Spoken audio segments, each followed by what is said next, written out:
Hello guys, இன்னைக்கான வீடியோவில் நம்ம என்ன பார்க்க போகிறோம்னு சொல்லி பார்த்தீங்கன்னா, நம்ம நருட்டோ சீரியஸ்லேயே யாருக்கும் தெரியாத ஒரு டாப் 5 உண்மைகளை பற்றி தான் இந்த வீடியோவில் பார்க்க போகிறோம். ஸோ இந்த யாருக்குமே தெரியாத உண்மைகள்லாம் என்னடா அப்படின்னு சொல்லி கேட்பீங்க. ஃபார் எக்ஸாம்பிளுக்கு நம்ம நருட்டோ தான் இந்த சைல்ட் ஆஃப் ப்ராபஸி அப்படிங்கிற விஷயம் யாருக்குமே தெரியாது. அதாவது சைல்ட் ஆஃப் ப்ராபஸி அப்படிங்கிற ஒரு விஷயம் இருக்கிறது தெரியுமே தவிர நம்ம நருட்டோ தான் சைல்ட் ஆஃப் ப்ராபஸி அப்படிங்கிற விஷயம் யாருக்குமே தெரியாது. ஸோ இதே மாதிரி நருட்டோ சீரியஸில் யாருக்குமே தெரியாத ஒரு டாப் 5 உண்மைகளோட தான் நம்ம இன்னைக்கு வந்திருக்கோம். ஸோ வீடியோ ஸ்கிப் பண்ணாம பாருங்க. ஸோ வீடியோக்குள்ள போகிறதுக்கு முன்னாடி அனிமேல ஃபோன் கேஸாக இருக்கட்டும் இல்லை கிளாஸ் கேஸாக இருக்கட்டும் எல்லாமே ரொம்பவே கம்மியான விலையில் கஸ்டமைஸ்லேயே நம்ம பண்ணி கொடுத்துக்கிட்டு இருக்கோம். எல்லா ஃபோன் மாடலுக்குமே நம்ம கிட்ட அவைலபிளாக இருக்குது. ஸோ இது அனிமேக்குன்னு மட்டும் இல்லை, நீங்கள் எந்த பிக்சர் சென்ட் பண்ணாலும் அதை நம்ம ஃபோன் கேஸாக மாற்றி கொடுத்துருவோம். அது கூடவே ஆல் எனிமேஸோட ஆக்ஷன் ஃபிகர்ஸ் எல்லாமே நம்ம கிட்ட அவைலபிளாக இருக்குது. எல்லாமே ரொம்பவே கம்மியான ரேட்டில் பண்ணி கொடுத்துக்கிட்டு இருக்கோம். உங்களுக்கும் இதே மாதிரி ரொம்பவே கம்மியான விலையில் இதெல்லாம் வேணும்னு நினச்சிங்கன்னா ஸ்க்ரீனில் கொடுத்துருக்க வாட்ஸ்அப் நம்பரை மறக்காமல் கான்டாக்ட் பண்ணுங்கள். ஸோ நசன் பேசாமல் வாங்க ஃப்ரெண்ட்ஸ் வீடியோக்குள்ளே போகலாம்.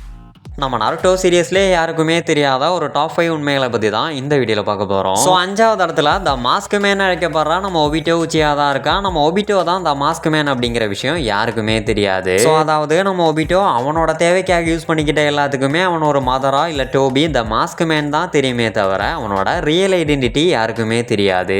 ஏன் இத்தனைக்கும் நம்ம ஒபிட்டோ கக்காஷிக்கு ஷேரிங்கன்னு ஷேர் பண்ணனால தான் நம்ம ஒபிட்டோ தான் த மாஸ்க் மேன் அப்படின்னு சொல்லி கண்டுபிடிச்சிருப்பாங்களே தவிர வேற எந்த வழியிலுமே நம்ம ஒபிட்டோ மாட்டியிருக்க மாட்டான். அந்த இடத்துலையுமே நம்ம ஒபிட்டோட ஷேரிங்கன் தான் ஸ்கோர் பண்ணியிருக்கு. அதை நம்ம மறந்துடக்கூடாது. ஸோ நம்ம ஒபிட்டோ மட்டும் கக்காஷிக்கு ஷேரிங்கனை கொடுக்காம இருந்திருந்தா அப்படின்னா நம்ம ஒபிட்டோவை யாராலையுமே கண்டுபிடிச்சிருக்க முடியாது. அவன் கடைசி வரைக்கும் டோபி மதரா த மாஸ்க் மேன் அப்படிங்கிற பேரில் தான் சுற்றி இருப்பான். இதில் என்ன ஒரு ஹைலைட்டான விஷயம் அப்படின்னு சொல்லி பார்த்தீங்கன்னா அக்கட்சிக்கு மெம்பர்ஸில் இருந்த யாருக்குமே நம்ம ஒபிட்டோவை தெரியாது. அதாவது எவனுமே நம்ம ஒபிட்டோ ஃபேஸை பார்த்ததே இல்லை. ஸோ அவனை மதரா இல்லை டோபி அப்படின்னு தான் தெரியுமே தவிர ஒருத்தனுக்கு கூட நம்ம ஒபிட்டோ யாருன்னு தெரியாது. ஏன் எவனுமே நம்ம ஒபிட்டோ ஃபேஸாக பார்த்ததே இல்லை.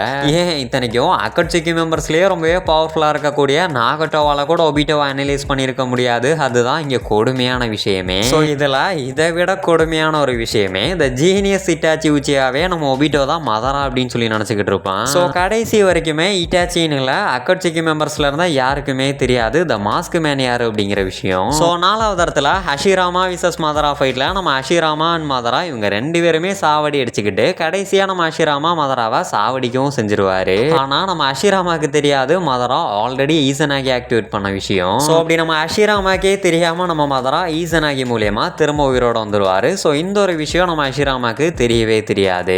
ஸோ இதுக்கப்புறம் கூட அஷிராமா டத்தாய் நம்ம டொபிராமா டத்தாய் நம்ம ஹிருசன் ஹொகாயே போஸ்டிங்ல வந்து ஏன் நம்ம மினாட்டோ ஹொகாயே ஆகும் போது கூட நம்ம மதரா அங்க உயிரோட தான் இருந்திருப்பாரு. பட் ஒரு காரணம் வச்சாலும் நம்ம மதரா அவர் உயிரோட இருக்கிற விஷயத்த எந்த ஒரு இடத்துலையுமே லீக் பண்ணியிருக்க மாட்டாரு. பட் வெளியில நடக்கிற எல்லா விஷயங்களுமே நம்ம மதராக்கு இன்ஃபர்மேஷனாக வந்து சேரும். ஸோ அப்படிதான் நம்ம மதரா ஈசனாகி மூலியமா திரும்ப உயிரோட வந்து ஒரு மாஸ்டர் பிளான் ஒன்று போடுறாரு. அதில் மாட்டின ஒரு மாடு தான் நம்ம ஒபிட்டோ. ஸோ இப்போ ஒரு சிலர்லாம் கேட்கலாம் நம்ம மதரா திரும்ப உயிரோட வந்து ஏன் நம்ம அஷிராமா கூடயோ டொபிராமா கூடயோ ஃபைட் பண்ணல அப்படின்னு. ஸோ இதுக்கான ஆன்சர் ரொம்பவே சிம்பிள் தான். டபுள் எம்எஸ் இருந்து பர்ஃபெக்ட் சுசனோவும் இருந்து இருக்கிறதுலேயே ரொம்பவே பவர்ஃபுல்லான டைல் பீஸ்டான 9 பீஸ்ட்டுமே இருந்தும் கூட நம்ம அஷிராமா வாயிலேயே மிதிச்சிருப்பாரு. இதில் சிங்கிள் எம்எஸ் பொசஸ் பண்ணிட்டு போனால் அஷிராமா கிட்ட வாங்கினது பார்த்தாம அவனோட தம்பியான டொபிராமா கிட்டையும் சேர்த்து வாங்கணும் அப்படிங்கிற ஒரே ஒரு காரணத்தினால தான் நம்ம மதரா எதுவுமே பண்ணாம கம்முன்னு இருந்திருப்பாரு. ஸோ அது மட்டும் இல்ல அந்த ஒரு டைமிங்ல நம்ம மதரா ரொம்பவே வீக்கா இருந்திருப்பாரு. அவரோட எண்டிங் ஏஜ்ல தான் ரினேகனே ஆக்டிவேட் ஆகும். ஸோ இனி 3வது இடத்துல ஒபிட்டோ விசஸ் மினாட்டோ ஃபைட்ல லீஃப் வில்லேஜ் அட்டாக் பண்ணது நருட்டோவை கில் பண்ண ட்ரை பண்ணது 9 பீஸ்ட்டை சமன் பண்ணது எல்லாமே வெறும் 14 வயசு பையன் தான் பண்ணா அப்படிங்கிற விஷயம் நம்ம மினாட்டோக்கு தெரியாது.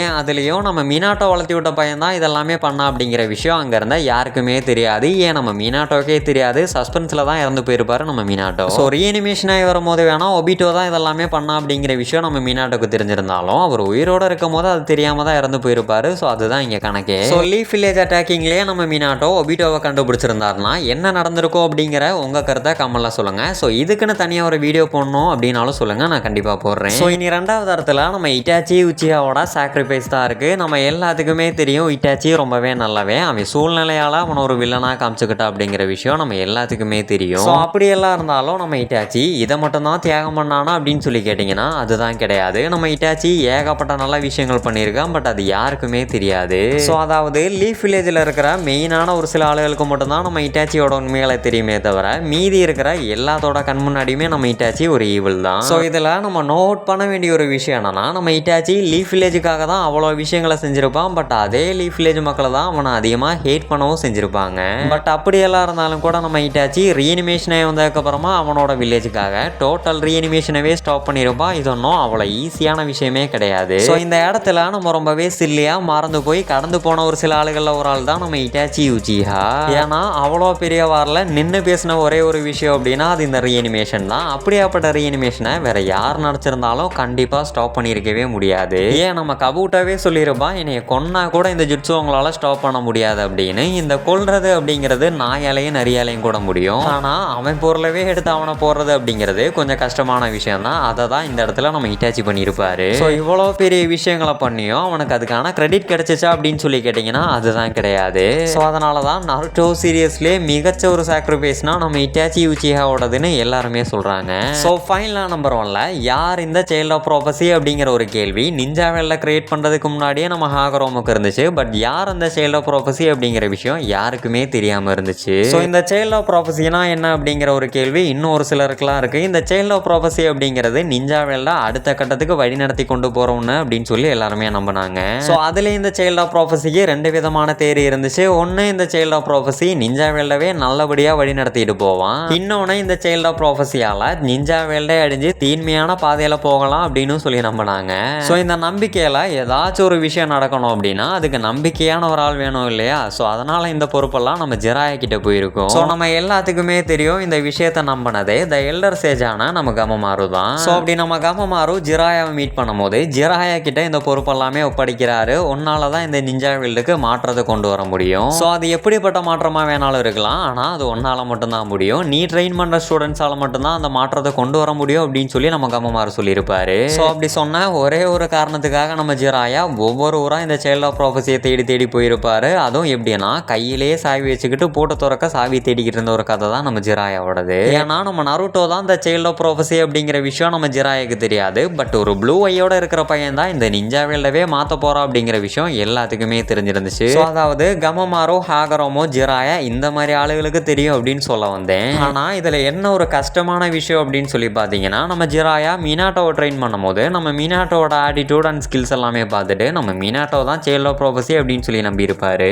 ஆனால் நம்ம ஜிராயாக்கு அவர் டெத் ஆக போகிற அந்த டைமிங்கில் தான் தெரியும் இந்த ரியல் சைல்ட் ஆஃப் ப்ராபஸி நம்ம நருட்டோ உசுமாக்கி தான் அப்படின்னு. ஸோ இதே மாதிரியே உங்களுக்கு ஒரு சில இன்ட்ரெஸ்டிங்கான ஃபேக்ட்ஸ் எல்லாம் தெரியலாம். அது என்ன அப்படின்னு கமெண்ட்ல சொன்னீங்கன்னா நெக்ஸ்ட் அதை நான் வீடியோவாக மேக் பண்ணிடுவேன். ஸோ இப்போ ஒரு சிலர்லாம் கேட்பீங்க ஏன்டா ஒரு மாதத்துக்கு ஒரு தாட்டி வீடியோ போடுற அப்படின்னு. முன்னெல்லாம் நீங்கள் நல்லா சப்போர்ட் பண்ணீங்க, இப்போ நீங்கள் பண்ணுறதில்ல. ஸோ அது மட்டும் இல்லை வேலையும் கொஞ்சம் அதிகமாக வந்துருச்சு. ஸோ இனிமேல் கண்டினியூஸாக வீடியோ போடலாம் அப்படிங்கிற ஒரு ஐடியாவில் இருக்கேன். ஸோ உங்கள் சப்போர்ட்டை நீங்கள் நல்லா கொடுத்தீங்க அப்படின்னா கண்டிப்பாக நான் ரெகுலராக வீடியோ போடுவேன். ஸோ அது மட்டும் இல்லை இனி எந்த மாதிரியான வீடியோ போட்டால் நீங்கள் அதிகமாக பார்ப்பீங்க அப்படிங்கிறதையும் மறக்காமல் கமெண்ட்ல சொல்லிட்டு போயிருங்க.